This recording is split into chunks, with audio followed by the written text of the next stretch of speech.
Subscribe कीजिए कुंडलनी जागरण को और प्रेस कीजिए बेल आइकन को, जिससे कि आपको मिल सके हमारी लेटेस्ट वीडियो सबसे पहले। जो हम अंतरतम में है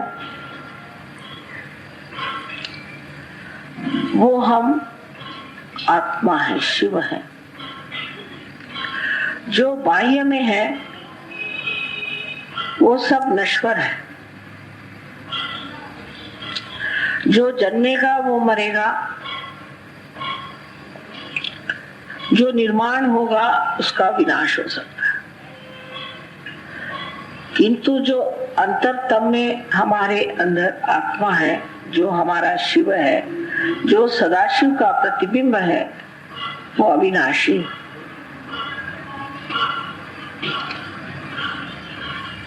निष्काम, स्वच्छंद, किसी चीज में वो लिपटता नहीं, निरंजन। उस शिव को प्राप्त करते ही या उस शिव के प्रकाश में आलोकित होते ही हम भी धीरे धीरे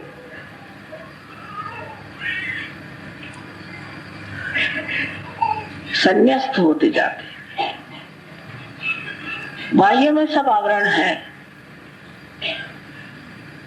वो जहां के तहां रहते हैं, लेकिन अंतरतम में जो आत्मा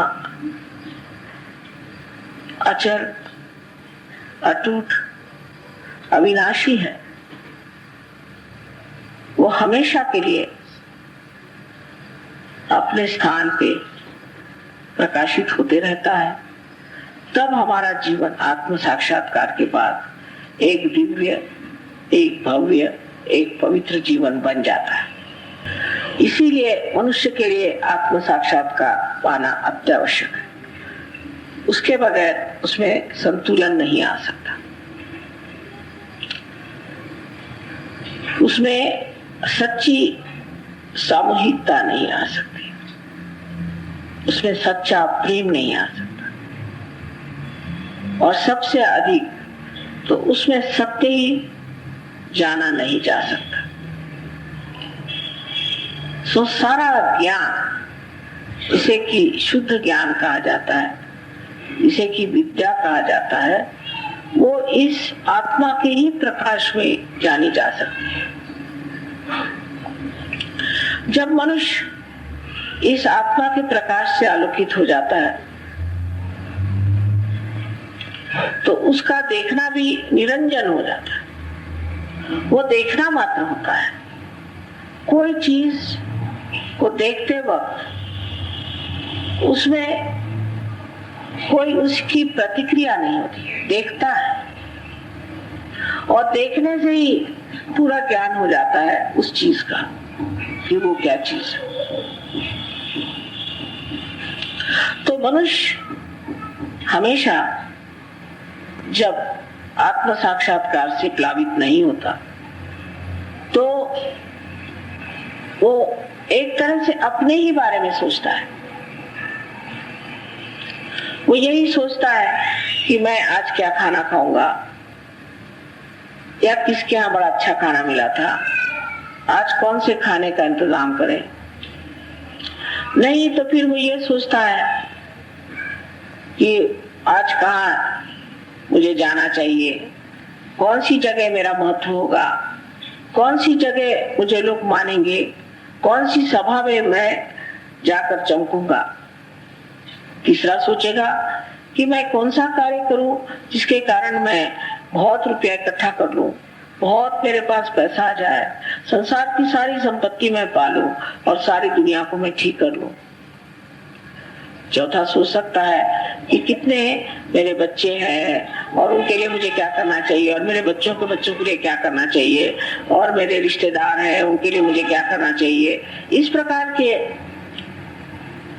सारे जो कुछ विचार हैं ये अपने में लक्षित है, मोमो में लक्षित है, अपने में लक्षित है कि उसमें मेरा क्या स्थान है, मैं कहाँ हूँ, मेरा उसमें कौन सा विशेष लाभ होने वाला है, मैं आज कौन से कपड़े पहनूंगा, आज मैं किसको किस तरह से प्रभावित करूंगा, मैं आज कौन सी बात कहूंगा जिससे सब लोग बिल्कुल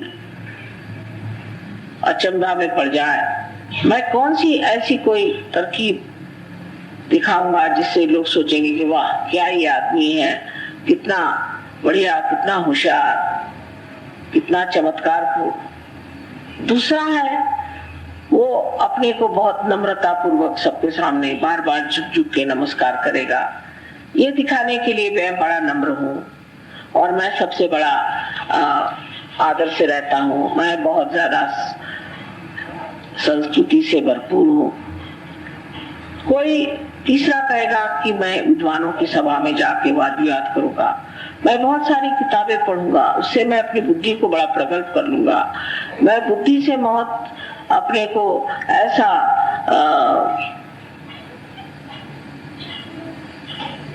विशेष रूप से प्रकाशित करूंगा कि लोग सोचेंगे कि कितना बड़ा लेखक है, कितना बड़ा वक्ता है, कितना बड़ा बोलने वाला है। फिर इसी प्रकार कोई अपने संगीत के बारे में सोचता है तो कोई अपने कला के बारे में सोचता है। हर चीज में आदमी इसमें आत्मनिष्ठ अपने बारे में सोचता है कि मेरी प्रगति कैसी होगी, उससे मैं क्या करूं। और बहुत से समाज कार्य भी लोग करते हैं, ये नहीं कि नहीं करते। जैसे कोई आदमी अगर डूब रहा है तो उसको जो बचाने के लिए कोई आदमी कूदता है तो वो भी यही सोच के कि उसके अंदर जो कुछ मैं है वो उस आदमी भी है, इसलिए वो उसको बचाता है। उसको सहन नहीं होता कि आदमी डूब रहा है, इसलिए उसे बचाता है और उससे भी ऊंचे कार्य मनुष्य करता है, जैसे देश के लिए बहुत त्याग करता है, उसलिए कि मेरा देश है, मेरे देश के लोग उनको सुख होना चाहिए। इस तरह से उसमें भव्यता आने लगती है, उसमें महानता आने लगती है। फिर कोई सोचता है कि मेरी जो कला है वो ऐसी फैलनी चाहिए कि विश्व में हमारे देश की कला फैले। इस तरह से मनुष्य थोड़ा थोड़ा सा अपने को सामूहिकता में घुलते देखकर खुश होता है, पर उस सब में अपेक्षित होता है कि उसे विजय मिले, उसका यश गान हो, लोग उसकी वाह वाह करें, ये अपेक्षित रहता है। इसलिए वो सुख और दुख के चक्कर में फंस जाता है। ये अपेक्षित रहता है कि उसका नाम सब दूर छपे, लोग उसको बहुत माने और उसकी बड़ी मान्यता रखें और कहीं भी वो खड़ा हो तो वो कभी अपमानित ना हो, कोई उसको किसी भी तरह से नीचा ना दिखाए। कोई भी कितना भी बड़ा संयोजक हो, अगर वो आत्म साक्षात्कारी नहीं है तो उसमें उसका जो बिंदु अपना है, मैं हूं, जो मैं का बिंदु है, वो कितना भी बड़ा उसका परिक बन जाए पर उसका चित्त उस मैं पे ही रहता है, उस परीख में उसका चित्त नहीं जाता। किंतु जब आप अपने आत्मा से एकाकारिता प्राप्त करते हैं तब वो और तरह से बात सोचता है, तब वो हर चीज को इस तरह से सोचता है कि इसका उपयोग समाज के लिए कैसे हो सकता है, दुनिया के लिए कैसे हो सकता है, इस आंतरिक पीड़ा से लोग हैं, इनके लिए क्या हो सकता है, इनके लिए क्या करना चाहिए। उसका सारा ही विचार अपने से बदल के उस चीजों पे ओर जाता है। जब किसी पेड़ को देखता है तो उस पेड़ को देखते ही वो सोचता है विधाता ने कितना सुंदर ये पेड़ बनाया हुआ, काश कि मैं भी ऐसा सुंदर होता, काश कि मैं भी ऐसा छाया प्रद होता कि लोग मेरे छाया में आकर बैठते, किंतु मैं ऐसा नहीं, मुझे ऐसा ही होना चाहिए। उस पेड़ की स्तुति में ही वो गाने लग जाए। किसी हिमालय को देखेगा तो वो हिमालय की ही स्तुति गाता रहेगा। लेकिन जो मनुष्य आत्मनिष्ठ नहीं होता है, जो अपनी आत्मा को जानता नहीं है, वो हमेशा अपनी ही स्तुति गाता रहे कि मैं हिमालय पे गया था, मैंने हिमालय पे काम किया, हिमालय में मेरी कब्र बना देना, हिमालय पे मेरा वहां झंडा गाड़ देना, मेरे देश का झंडा ले जाके वहां गाड़ दीजिए। इस प्रकार एकदम दो लेवल के, दो तबके के लोग होते हैं। एक जो कि आत्म साक्षात्कारी है, आत्मा के प्रकाश में अपने को सारी चीजों की ओर दृष्टि डालते वक्त एक व्यापकता से देखते हैं। और दूसरी बात कि उनमें ये कभी धारणा नहीं होती कि ये कार्य करने से मेरा नाम बढ़ जाए या मेरा यशगान लोग करें। कोई लोग उन्हें मार भी डाले, कोई उन्हें सताए, कोई उन्हें छले, चाहे उनकी बुराई करे, वो कभी भी इस चीज का बुरा नहीं मानते। जैसे कि आप देख सकते हैं ईसा मसीह को सूली पे चढ़ाया गया, तो सूली पे चढ़ने के वक्त उन्होंने एक प्रार्थना की कि ए जगदीश, ये लोग जानते नहीं कि ये क्या गलती कर रहे हैं, इसलिए इनको तुम माफ कर दो। क्योंकि यही इनको फिक्र था कि मुझे इन्होंने ऐसा सताया तो न जाने इनका क्या हाल होगा। तो ऐसा जो आत्म साक्षात्कारी होता है वो निष्पृह होता है, निष्पृह होता है। उसके अंदर किसी चीज की खिंचाव नहीं रहती कि ये चीज होना ही चाहिए, ये बनना ही चाहिए। वो संकल्प नहीं करता, हो जाएगा तो अच्छा और नहीं हो जाएगा तो भी अच्छा। और जब वो किसी यश और जय को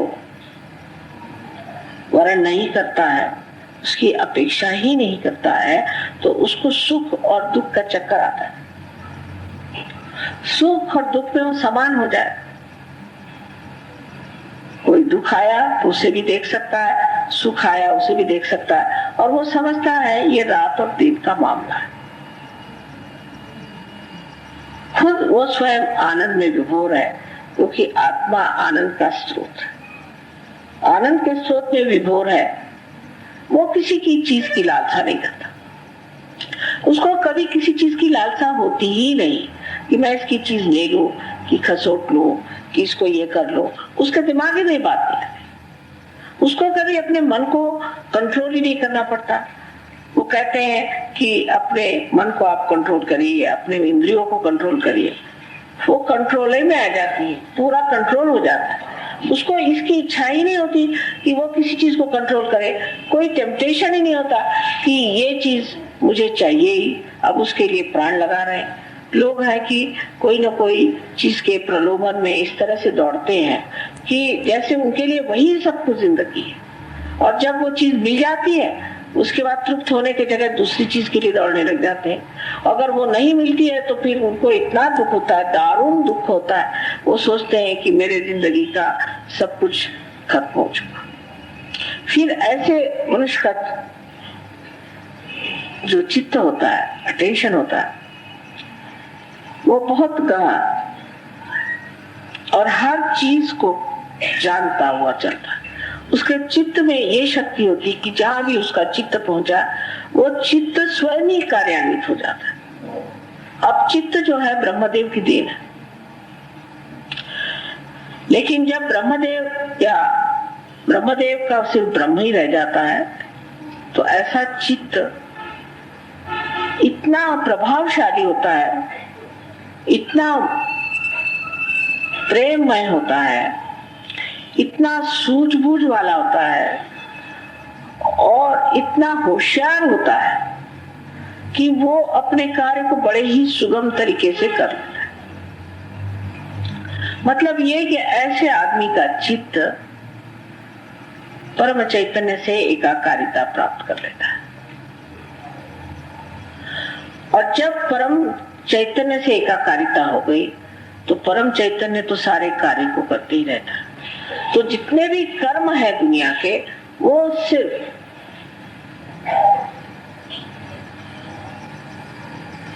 ये ब्रह्म शक्ति, ये परम चैतन्य करती है। और ये जो कर्म मनुष्य कर रहा है, वो उस वक्त ये नहीं सोचता कि मैं कर रहा हूं। सोचता माने उसको इसकी अनुभूति ही नहीं होती। वो तो यही सोचता है कि हो रहा है, ये घटित हो रहा है, ये बन रहा है।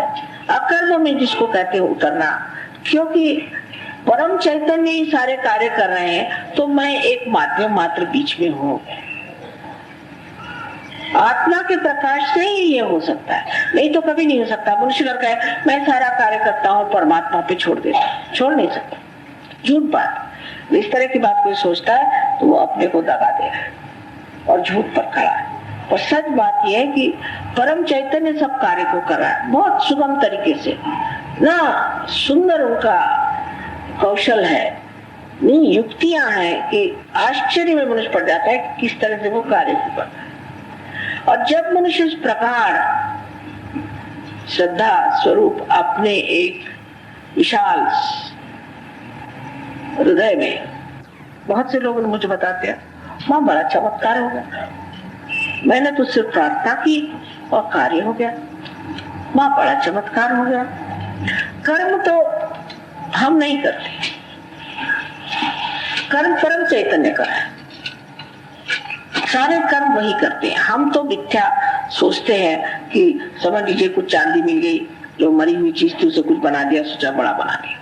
हम तो मरे से मरा बनाते हैं, लेकिन सारा जीवंत कार्य जो है परम चैतन्य का। और ये जो परम चैतन्य की हमें देन मिली हुई है और उसका जो हमें अनुभव हुआ है, वो सारा आत्म साक्षात्कार से ही।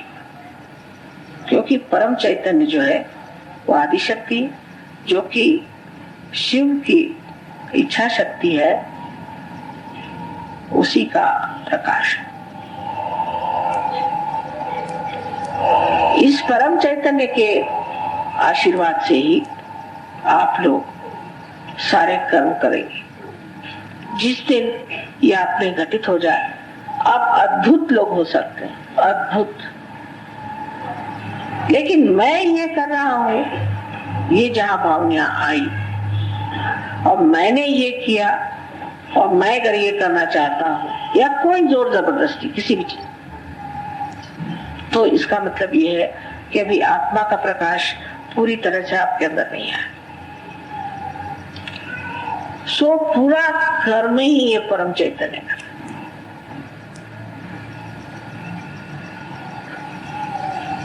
तो आप अकर्म में आगे जब आप कोई कार्य ही नहीं कर रहे, जैसे कि ये बल्ब कहे कि मैं ही बिजली दे रहा हूं, तो गलत बात है। आपके अंदर वही परम चैतन्य कार्य कर रहा है, जो लोग आत्म साक्षात्कारी है, जिसने आपको बनाया, आपको घड़ाया, आपका शरीर सब चीज जो बनी है वो उसी परम चैतन्य की कृपा से बनी। और उसके बाद आज जो मनुष्य बन के भी आप जो आत्म साक्षात्कारी बन गए, वो भी उस परम चैतन्य का ही आशीर्वाद है। तो ऐसे मनुष्य में अहंकार कैसे आ सकता है? जब वो जानता है कि मैं कुछ भी नहीं कर सकता। जैसे कि एक आर्टिस्ट है, उसके हाथ में कुंचली है और वो कुंचली जानती है कि मैं कुछ कार्य नहीं करती हूँ। ये तो एक आर्टिस्ट है। जैसे मैं आपको कृष्ण की बात बताती हूँ कि कृष्ण की मुट्ठी ने कहा कि मुझे लोग क्यों कहते हैं कि मैं बजती हूँ, बजाने वाला तो कृष्ण है, मैं तो खोखली हूँ। सो वो खोखलापन, जिसको ईगोलेसनेस कहते हैं, पूरी तरह से जब हमारे अंदर स्थापित हो जाता है, तब हम सोच सकते हैं कि हमारे अंदर जो ये विचार था कि हम ये कार्य करते वो कार्य करते, कितना दुखदायी था, कितना परेशान करने वाला।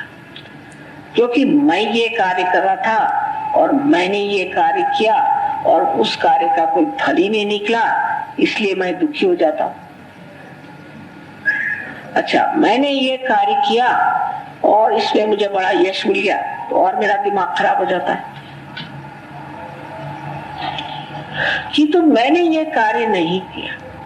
करने वाला परम चैतन्य का सारा कौशल्य है। तो जो हुआ सो ठीक ही है, अगर समझ लीजिए हमारा रास्ता कहीं खो गया, हम गलत रास्ते जा रहे हैं, उस वक्त कोई ये सोच सकता है कि मैं गलत रास्ते से आ गया, बड़ी गलती हो गई, मुझे इस रास्ते से नहीं जाना चाहिए था। लेकिन एक आत्म साक्षात्कारी सोचा था कि नहीं यही होगा, यहाँ से जाना जरूरी होगा, इसलिए मैं जा रहा हूँ, तो उसको दुख नहीं होने वाला, उसको कोई तकलीफ नहीं होने वाली। वो ये नहीं सोचने वाला कि मैं इस रास्ते से क्यों आया, अगर मैं इस रास्ते से नहीं आता तो मेरा ठीक रहता, मुझे गलत रास्ते से मैं आ गया, यह कुछ वो सोचता नहीं, चलेगा ठीक है। उसके सामने आप 1000 व्यंजन रख दीजिए, भाई कैसा है, बहुत अच्छा है। आप उसके सामने कोई चटनी और थोड़ी भाकरी रख दीजिए, कैसा था भाई, बहुत बढ़िया था। कहेंगे ये कैसा आदमी, ना तो इसको स्वाद है ना कुछ है, इसको कुछ भी दो उसको कहता बहुत अच्छा है, बहुत बढ़िया है, यह है किस तरह का आदमी। फिर उसको आप महलों में रखिए तो राजा कैसे बैठा रहेगा, और आप उसको जंगलों में रखिए तो जंगलों में रह लेगा। उसको आप पेड़ पे बैठा दीजिए, पेड़ पे बैठ जाएगा। उसको कोई शिकायत होगी कैसे, जबकि वो जानता है कि परम चैतन्य मुझे इधर से उधर हटा रहा है, तो फिर शिकायत किससे करें। उसको आप मारिएगा तो कहेगा ठीक है, और आप गरहार पहनाएगा कहने ठीक। दोनों का उसको फर्क लगना ही नहीं, क्योंकि आत्मा जो है वो किसी चीज में चिपकता नहीं है, असंग है। जब आप किसी चीज में चिपक जाते हैं, जैसे कि मेरी प्रतिष्ठा, मैं बड़ा आदमी, मैं छोटा आदमी, मैं बड़ा प्रतिष्ठित हूँ या मैं ऐसा हूँ, तब आपको लगता है कि इन्होंने मेरे साथ ऐसा क्यों किया। लेकिन असंग में जो आदमी बैठ गया उसको ये महसूस ही नहीं होता, वो अपने में ही आत्मन्य तुष्ट है, वो अपने आत्मा में ही तुष्ट रहता अपने आप। वो कोई बकबक नहीं करता, जब बोलना है तो बोलता है, नहीं बोलना है तो नहीं बोलता। किसी ने कुछ कह दिया उसे सुन लेता है, अगर कुछ ज्ञान की बात है तो उसे सुन लेता है, और अज्ञान की बात है तो उसे भी सुन लेता है, कहता है ये अज्ञान है, ये ज्ञान है। गलत समझ लीजिए, उससे पूछे भाई इस जामात के लोग कैसे, वो कहने लगे, कहेंगे हाँ ठीक है, इन लोगों में ये दोष है और ये इनके गुण है, उनका वर्णन मात्र कर देगा, लेकिन ये नहीं कहेगा कि मुझे इनसे नफरत है, ये कभी नहीं कहेगा। वो कहेगा ये इनका दोष है और ये इनकी गुण है, ये दोष और गुण है और ये इसे जान लीजिए, वो उसका वर्णन मात्र कर दे।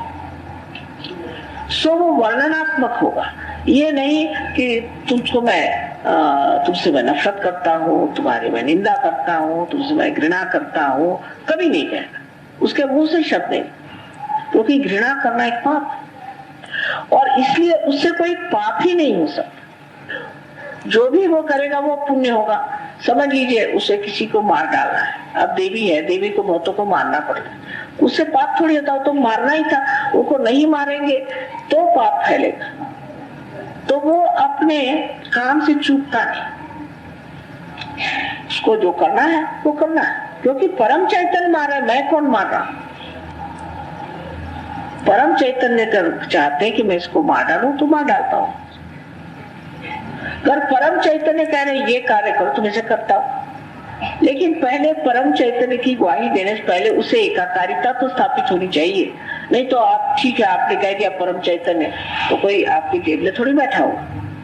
अगर आप में यह स्थिति है और आप उस ऊंची दशा पहुंच गए कि जहां पर आप परम चैतन्य से एकाकारिता प्राप्त कर चुके हैं, तब आप जिस चीज को गलत समझते हैं उसके लिए आप कह सकते हैं। बड़े बड़े संतों ने इतने लोगों को बताया, कह रहे तू इतना खराब, तू ऐसा दुष्ट है, तू ऐसे क्यों करता है, ये है वो है, सब उसको बता दिया, उसके मुंह पर कोई डरे नहीं, क्योंकि वो जानते थे ये परम चैतन्य का कार्य है। उसमें उनको डरना कह जाता, जेल हो जाएगा। सोक्रेटिस को उन्होंने जहर पिला दिया तो वो कोई डरा था, उसका ठीक है जहर पिला दो, नहीं तो और कुछ पिला दो, उसको कोई भी प्रलोभन दो, कुछ भी करो, वो जिसे सत्य समझता है वही बोलेगा, क्योंकि परम चैतन्य सत्य ही बुलवाएगा।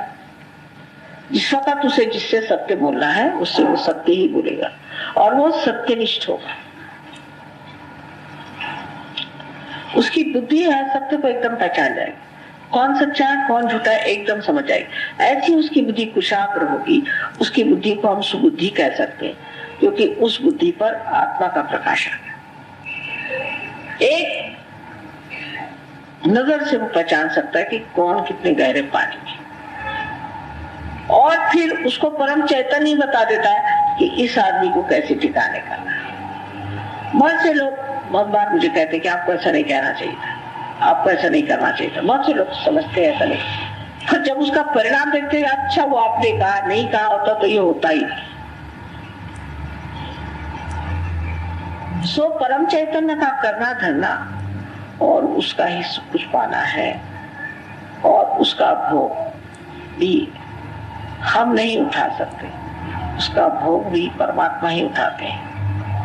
हम तो सिर्फ उनकी लीला ही देखते रहते हैं, और अगर हम किसी चीज का भोग उठा ही सकते हैं तो उस आत्मा के लीला का ही भोग उठा सकते हैं। अब आध्यात्म जो है वो इस आत्मा के प्रकाश का, उसके कार्य का, उसकी लीला का, सबका एक तरह से विज्ञान है, उसका साइंस है।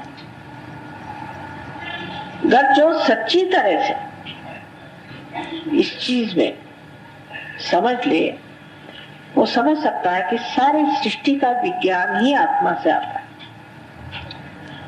और जब तक ये विज्ञान हमारे अंदर नहीं आएगा, बाह्य का विज्ञान बिल्कुल ही बेकार है, क्योंकि उसमें बहुत ही थोड़ी सी चीज है विज्ञान में कि वो जड़ वस्तुओं के बारे में आपको कुछ समझा देता है। उसमें संतुलन नहीं है, उसमें सामाजिकता नहीं है, उसमें मनुष्यता नहीं है, और उसमें प्रेम नहीं है, उसमें कला नहीं है, उसमें कविता नहीं है, उसमें आदर नहीं है, कुछ जो कि मनुष्य वो चीज ही नहीं है, एक मशीन जैसी चीज है। ये सब समझने के लिए, विज्ञान को समझने के लिए भी मनुष्य को आत्मा का ही प्रकाश चाहिए।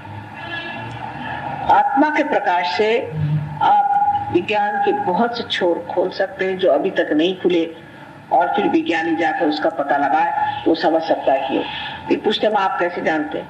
हम कैसे जानते? हम तो नहीं जानते, लेकिन सब जाना ही हुआ है।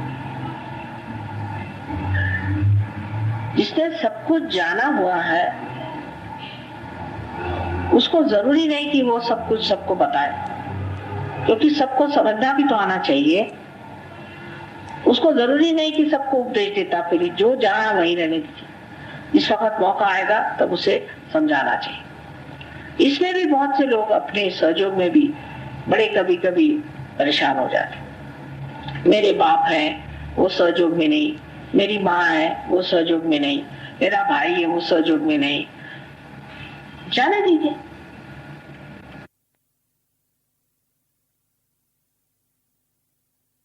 क्योंकि सारा कुछ आप ही के अंदर है, इसलिए ये नहीं है उसमें, वो नहीं इसमें, इस तरह की बातें सोचना, फिर यही विचार आता है कि अपना मनुष्य अपने साथ आनंद में रहता है, उतना किसी के साथ नहीं रहता, क्योंकि सारा कुछ आप ही के अंदर है।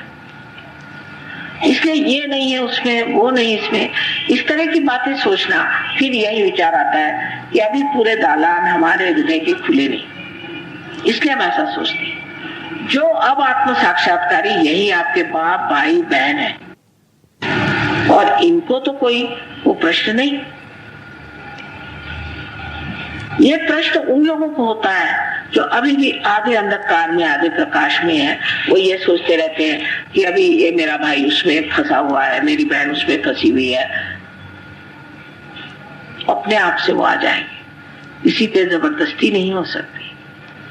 इसी तरह का एक आत्म साक्षात्कार सोचता है, देखते रहता है, सबको देखते रहता है कि हाँ देख रहा हूं, और आनंद उठाता है। मनुष्य के पागलपन में भी वो आनंद उठा लेता है, और उसके सयानेपन में भी वो आनंद उठा लेता है। कोई अगर बेवकूफी की बात करता है तो उसका भी आनंद उठा लेता है, और कोई समझदारी की बात करता है तो उठा लेता है। सब चीज में उसे एक आनंद का स्रोत दिखाई देता है। कोई मनुष्य अगर विक्षिप्तता से रहता है तो उसमें भी उसे लगता है कि देखो ये कैसा एक नाटक है। जैसे कि एक नाटक का किसी नाटक के बारे में दिखता है कि कोई एक विक्षिप्त दिखा दिया, एक बड़ा गुस्सेला आदमी दिखा दिया, बड़ा क्रोधी, अब उसका मजाक बन रहा है। तो जब एक आत्म साक्षात्कारी क्रोधी मनुष्य को देखता है तो फौरन उसे क्या लगता है, वाह भाई वाह, क्या क्रोध चढ़ रहा है इस पर, अब तो और भी चढ़ गया, अब तो सिर्फ आज्ञा चक्र में था और अब तो सहस्त्रार में भी चढ़ गया, अब न जाने क्या क्या होने वाला है। वो तो यही सब सोचते रहता है, उसको उसमें कोई घबराहट नहीं होती, पर ये सोचता है इसकी जो क्रोध की जो चला है कहीं ऐसा न हो जाए इसका सर फट जाए या कुछ। तो फिर कहेगा जरा थोड़ा सा ठंडा हो, यही सोचे।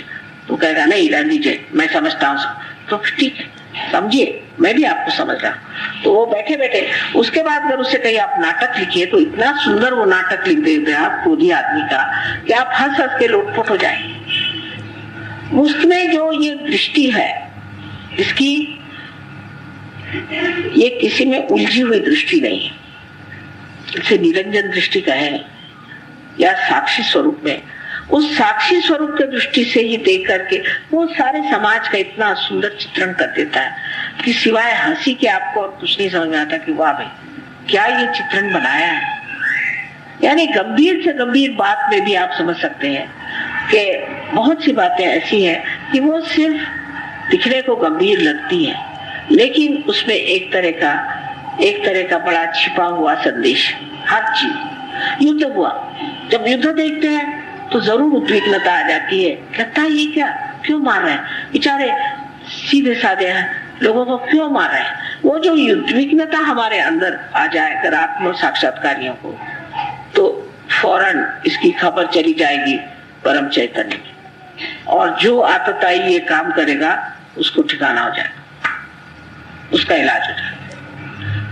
वो उद्विग्नता भी एक तरह से कार्यान्वित होती है। कोई आह्लाददायी चीज होगी वो तो ठीक ही है, लेकिन कोई ऐसी भी चीज हो कि जिसको देखकर उद्विग्नता आए और मनुष्य सोचे कि ऐसे कार्य क्यों हो रहे हैं, ऐसे नहीं होने चाहिए, फौरन उसका इलाज हो जाएगा। बहुत सी बातें इस तरह से होती रहती। जैसे कि मैं अपने बारे में बता सकती हूँ, मैं इस बार जब रशिया पहले बार गई थी तो रशिया में 7-8 दिन रहे, सब कुछ हुआ। फिर घर आने पर फिर से रशिया जाने की बात निकली कि योग का वहां पर एक सेमिनार होगा। तो हमारे घर में ये कहा गया कि अभी अभी जाके आए हो, फिर और आप 2 दिन के लिए जाओगे, क्या फायदा है, जाने दीजिए, वहां और लोग हैं संभालेंगे। तो मैंने कहा नहीं, मुझे वहां जाना जरूरी है। कहने क्यों? मैंने कहा इसलिए कि वहां जो ईस्टर्न ब्लॉक है उसको तोड़ना है।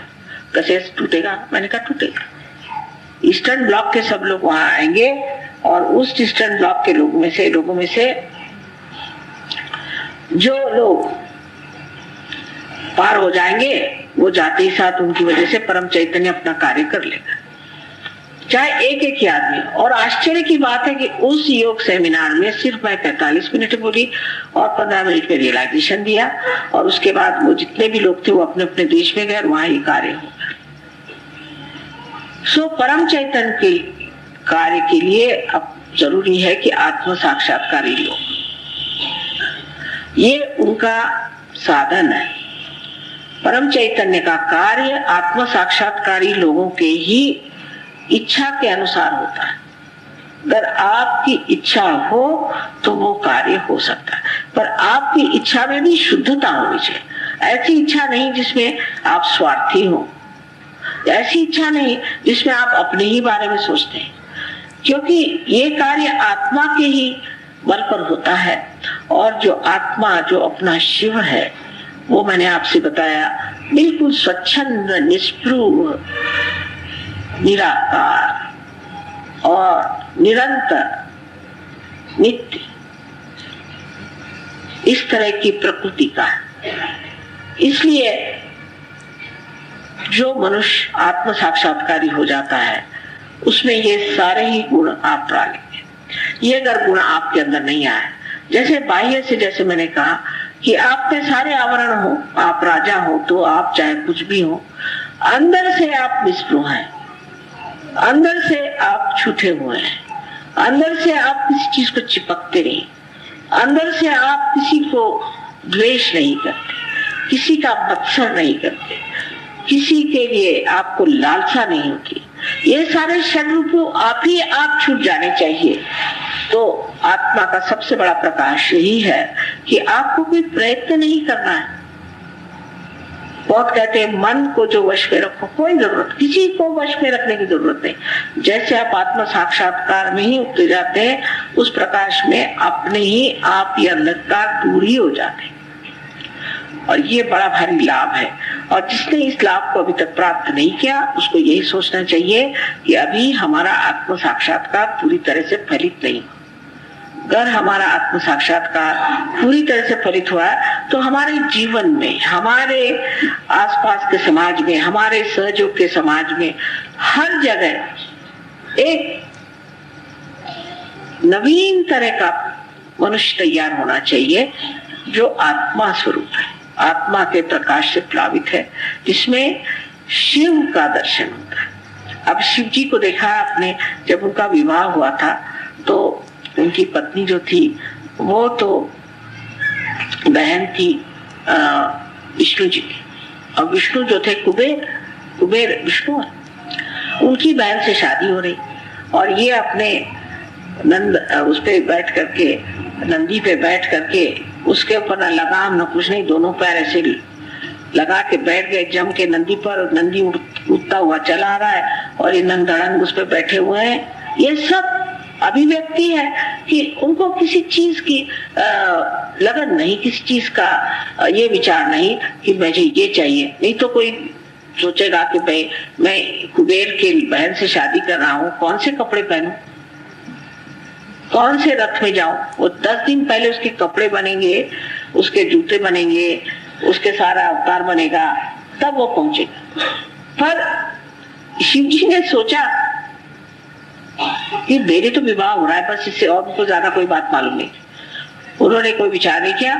और उनके साथी भी जो थे वो भी उन्हीं जैसे, किसी के एकाक्ष थे और किसी के हाथ पैर गले हुए, कोई कैसे भी, सबको साथ में लेके कोई बात नहीं। इसका प्रतीक रूप से अर्थ ही होता है कि आपके पास शारीरिक कोई भी व्यंग हो या कोई भी चीज हो, जब तक आपके आत्मा का प्रकाश आपके अंदर है, कोई सी भी आपकी शक्ल हो, कैसे भी आप हो, आपके अंदर अगर आत्मा का प्रकाश है तो शिव आपको मानते हैं और अपनी बारात में ले जाए। अब वहां सब लोग देख के हैरान कि ये कैसे दूल्हा मियां चले आ रहे हैं, नंदी पर बैठ करके, दोनों पैर दोनों तरफ करके, और इनको कोई स्वच्छंद नहीं, इनको क्या परवाह, निष्ठुर है।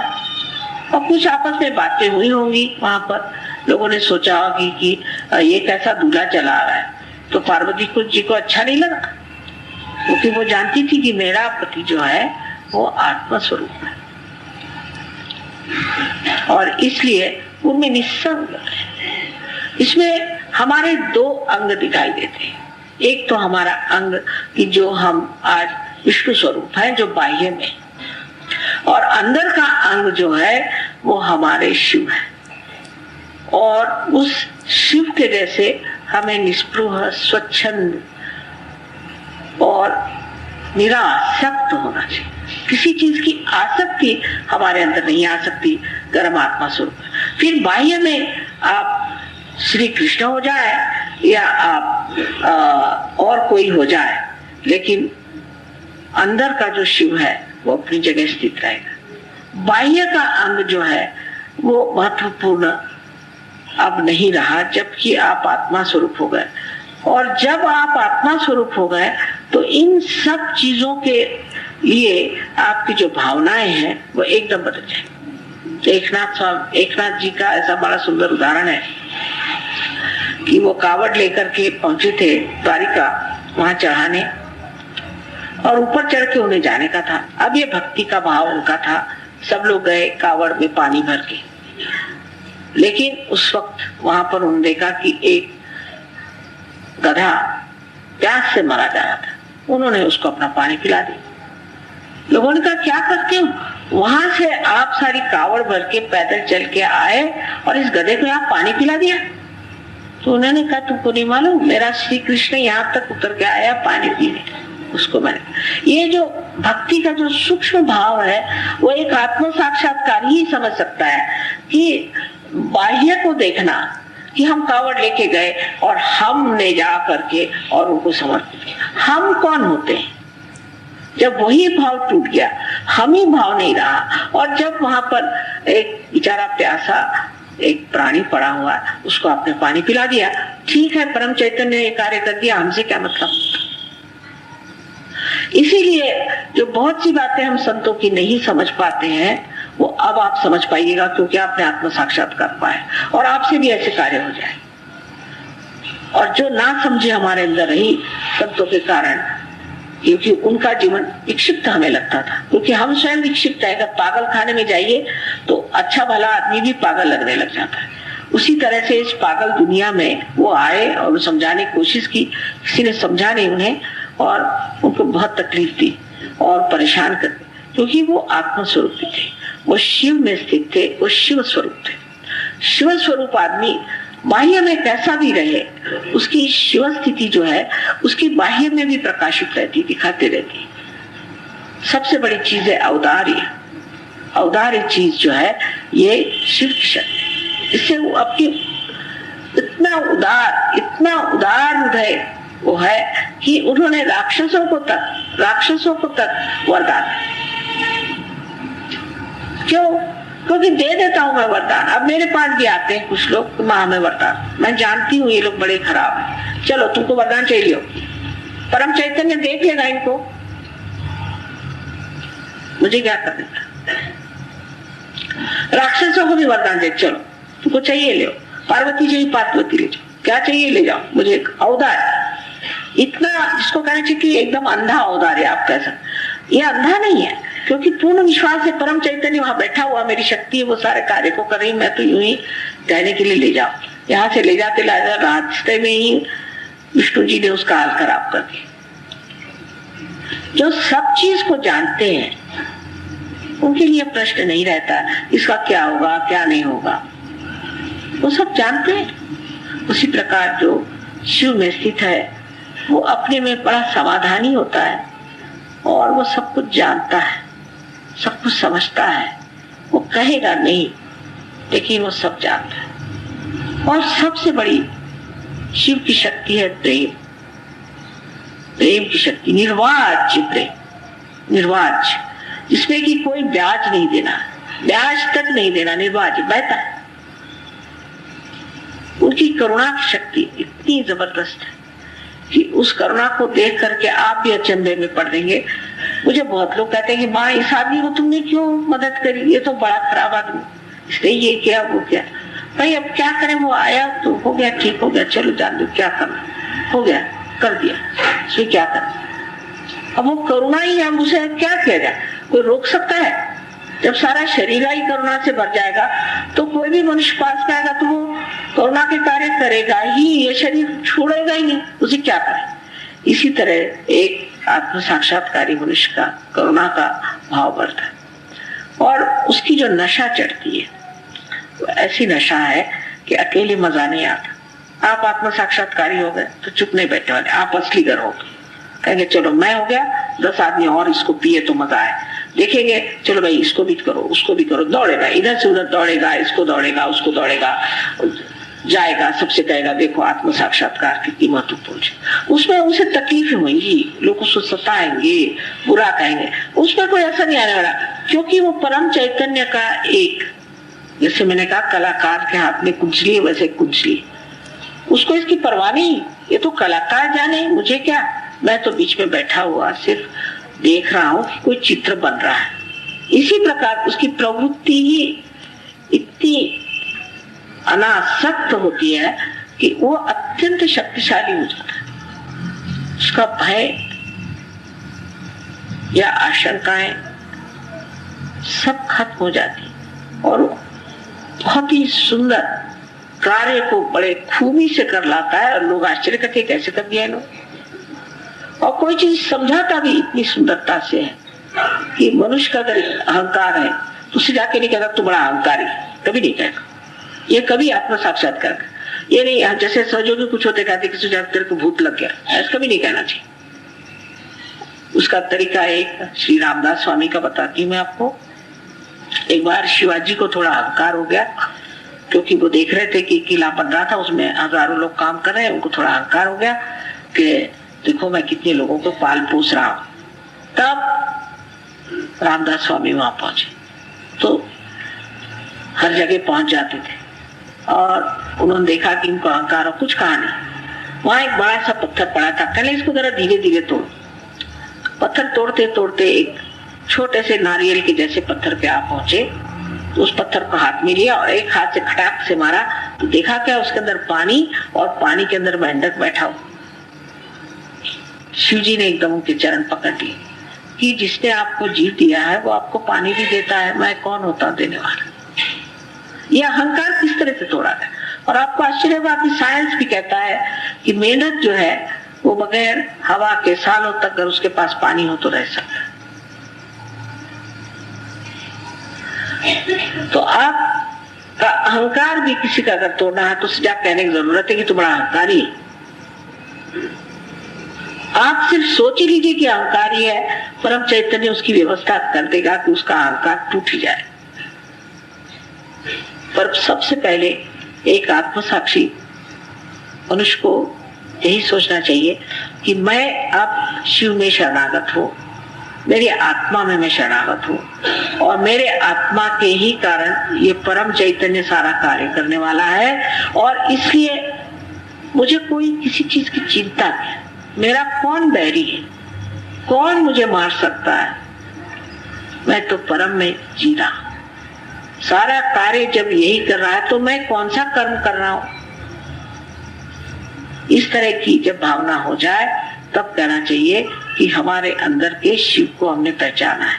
हम बाह्य के अपने शरीर वगैरह सबको खूब समझते हैं, प्रतिष्ठा समझते हैं, पर इस शिव को पहचानना चाहिए जो हमारे अंदर है, जो हमारे अंतरतम में है, जो हमारी सारी ही शक्ति का आधार, जिसे कि हम सच्चिदानंद कहते हैं, उस शिव को ही हमें मानना चाहिए।